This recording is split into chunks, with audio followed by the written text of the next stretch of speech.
Pokok kurma ni ada pokok kurma jantan, ada pokok kurma betina. Yang mana jantan, yang mana betina?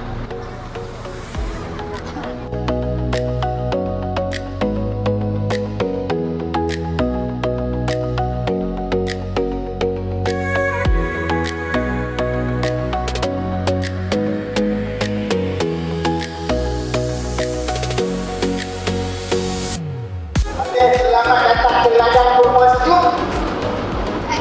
Ladang kurma sejuk. Bila ingat dalam hati, insya-Allah makanlah betul-betul dalam tempoh 40 hari dia akan buat racun, dia akan pulih kesihatan dalam wanita. Jangan rasa tapi makan. Cekak je lah, tapi waktu makan tu pastikan dalam kangan. Kurma. Biasa, dia pun tak lembut sangat. Ngam-ngam. Dan kurma.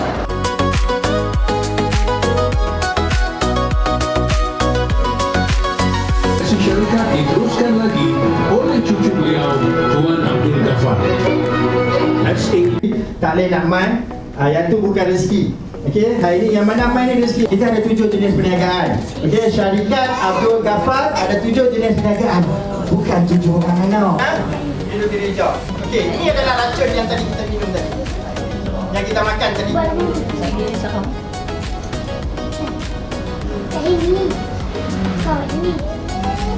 Apa dah? Siapa magic kan? Ya. SAG!